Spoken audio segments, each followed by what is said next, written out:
Hello, this is ACadeMiqPlus training on YouTube. In this video, we're looking at simple regression analysis. Regression allows us to see how one variable affects the other, whereas correlation shows the relationship between two variables. That's like the difference between correlation and regression. When you're looking at correlation analysis, you're looking at small r, which is a coefficient of correlation. But when you're looking at simple regression analysis, you're looking at r squared, which is called the coefficient of determination, that is capital R squared. There is a general regression equation, which is y, capital Y equals A, which is the intercept, plus B, which is the slope, and x, that is B times x. So we'll look at this example. We have year 1 to year 30, and we have the variables revenue and profit, all in $1,000. We want to carry out the simple linear regression to determine how variable revenue affects the variable profit. So what we do first is to go to our data, click on our data, go to data analysis, and this is correlation. We are not interested in correlation, but we'll go to regression and click OK. The input y range. The y variable is the dependent variable, which is the profit, and the x range is the independent variable, which is the revenue,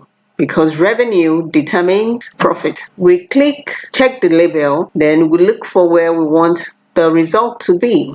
Good place, then we'll click OK. Here we have the result that shows the relationship between revenue and profit, rather that shows the effect of revenue on profit. This is a bit clumsy because we have a lots of decimal points, so we can make this cleaner and clearer by going to home. Instead of general, we click on number, so we have this neater. We have less decimal points. So we are interested in interpreting the result.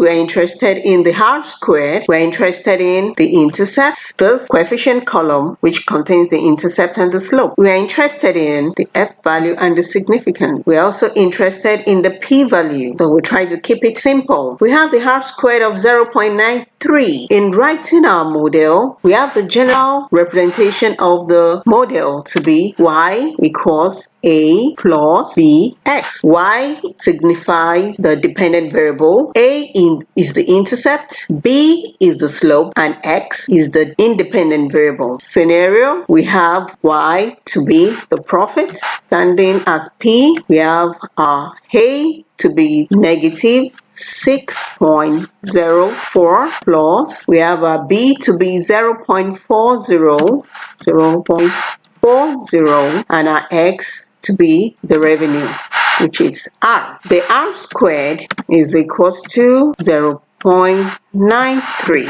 Okay, what does this mean? What this means is that r squared of 0.93 means that this model given by this equation, p equals negative 6.04 plus 0.40 r, it shows that revenue explains 93% of profit in this model. R squared equals 0.93 in this model signifies that revenue explains 93% of the profit. That means that the variation within the profit variable is explained by revenue to the percentage of 93%. Thus, to make this equation complete, there is an error variable. That means 0.07 of the profit that is not explained by revenue is explained by other factors that are not accounted for in this model. However, 93%, which is quite a high percentage of profit, is explained by revenue. Other factors that are not accounted for in this model explains the remaining 0.07, which is 7%. That's what our r squared signifies. Then we move on to the coefficient. The revenue has a coefficient of 0.40, which is represented in our general equation as b. It is also known as the slope and is also known as the regression coefficient. Here, 0.40 signifies that on average, a $1 increase in revenue will result in $0.40 increase in profit. A $1 increase in revenue will result in a 40 cents increase in profit. That's what this signifies. And we can see the relationship between revenue and profit is positive. There is a linear relationship.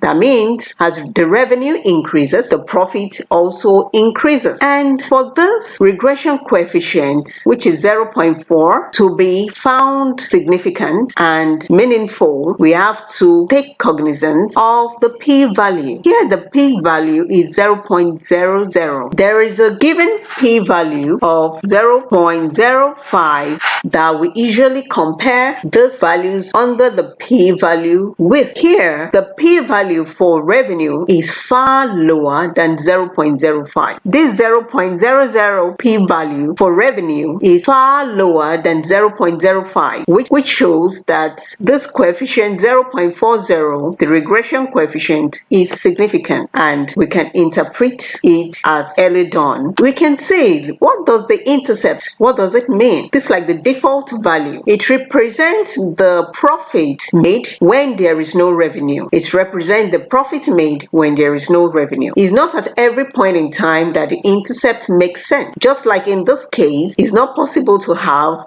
negative 6.04 profit. So in this case, this does not make sense. So it can be ignored. And in fact, you can see the p-value is far greater than 0.05, and it shows that is not significant. So we don't have to interpret that. What is also important is the f and the significant f. Here, the f is 266.62. But what is most important is the significant f. Looking at this, it shows that it is significant because this value is lower than 0.05, and this means what f signifies, it shows whether a model is significant. The fact that the significant f is 0.00 and is lower than 0.05 here shows that this entire model is significant. It shows that this model is feasible. It shows that this model is practicable. It shows that this model makes sense. So we've talked about the R squared, we've talked about the coefficient, we've talked about the p-value of the coefficient, and we've talked about the f value and the significant f. Looking at this model in entirety, this model makes sense. It shows that revenue is an important, very important factor that determines profit, and that is why we have the R squared to be 0.93, very high. Although as high as the R squared is, showing that revenue is an important factor that influences profit, there are other factors that are not accounted for in this model that also determine profit. Although their value is quite low, they have a value of 0.07, which is quite low. So what we'll do next is to show the scatter diagram, show the linearity of this model by looking at the scatter diagram. We are interested in the two variables, revenue and profit. So we highlight the data, we click on insert, we click on the scatter. We can see the linearity. You can see the positive movement in the same direction, the linear movement of the two variables. That means as profit, that means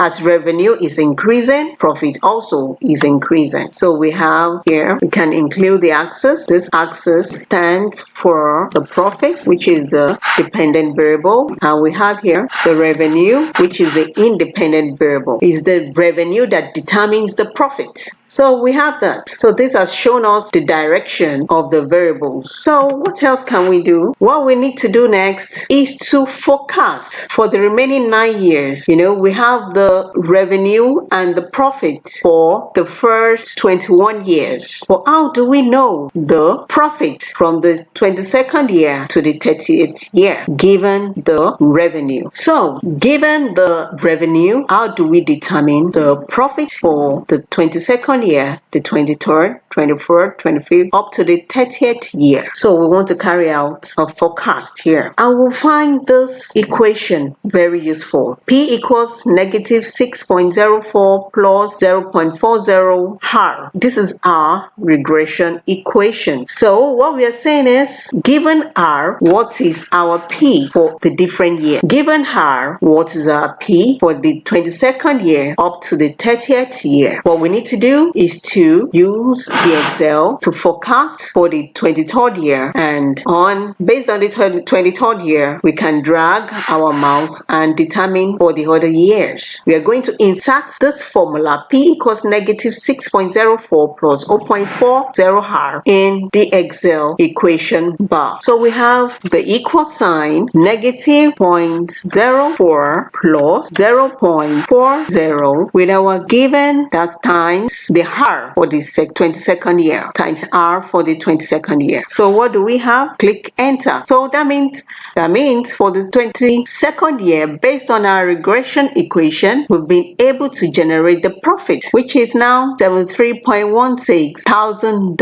I can do that again for the 23rd year. For the 23rd year, we have equals negative 6.04 plus 0.40 times 188, which is the revenue for the 23rd year. We click on that. That means for the 22nd year, the profit is $73,000 approximately. And for the 23rd year, the profit is $69,000 approximately. I'm going to try it again for the 24th year. So we have equals negative 6.04 plus 0.40 times the revenue for this year, which is 204. Click on it. That means for the 24th year, the profit will be approximately $76,000. Instead of doing it one by one, I'll click on this where we have this like small cube on this cell and drag down. Since we already have the formula and we have for the different years, that means for the 25th year, the profit is approximately $82,000. For the 26th year, the profit will be $79,000. For the 27th year, if we give the approximate figure, that would be $80,000. For the 28th year, the approximate figure will be $88,000. For the 29th year, it will be approximately $94,000 in profit, and lastly for the 30th year it will be approximately $83,000 in profit. So we've been able to forecast from the 23rd year to the 30th year. We've been able to forecast from the 22nd year here, where we have the $73,000 down to the 30th year. The data initially was from the first year to the 21st year.